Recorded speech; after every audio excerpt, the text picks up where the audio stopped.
Hello YouTube, welcome to my YouTube channel, and I'm Bella, and today I'm going to be reviewing Mothering Sunday.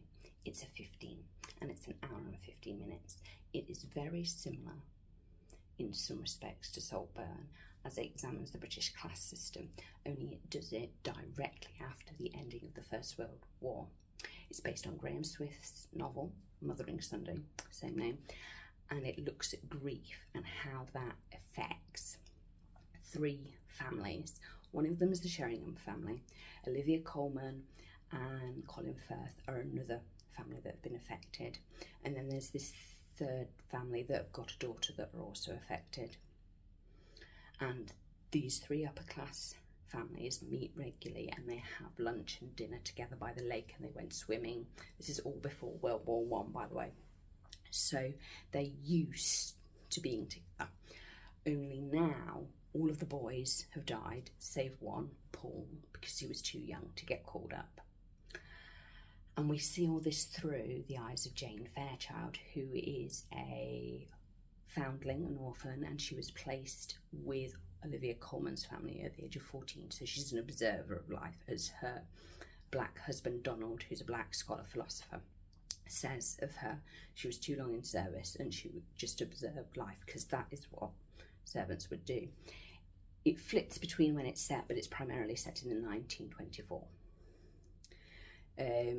There's huge questions over why Jane Fairchild writes. There's a whole set piece where she's left alone in in the Sheringham's house, and she walks through it naked, and there's jungle paintings on the wall, very much like the ending of Saltburn, only she doesn't dance. There are links to almost like the go-between in the film Atonement, in a way.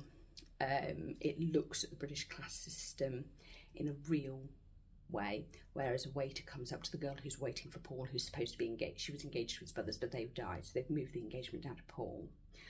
And she's sitting there waiting, and a waiter comes up and says, "Oh, do you know about Shakespeare? You wouldn't think that I knew about Shakespeare," etc., etc., etc.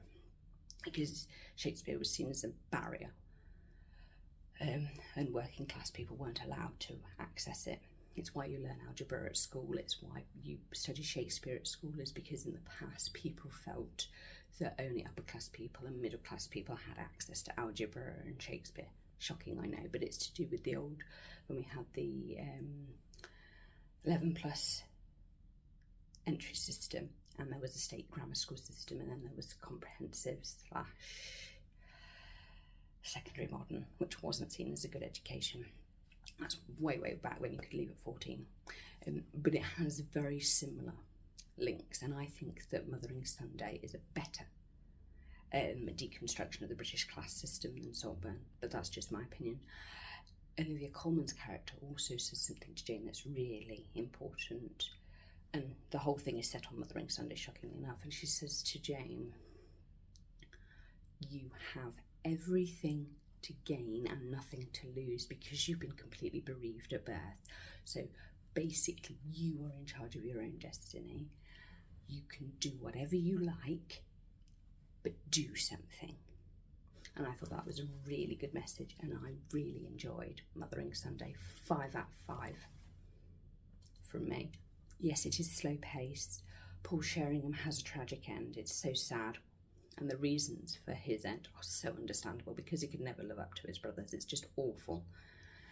I really enjoyed it. So I hope you're going to watch it. Please like, comment and subscribe. And I'm hoping that you're staying safe wherever you are. Bye.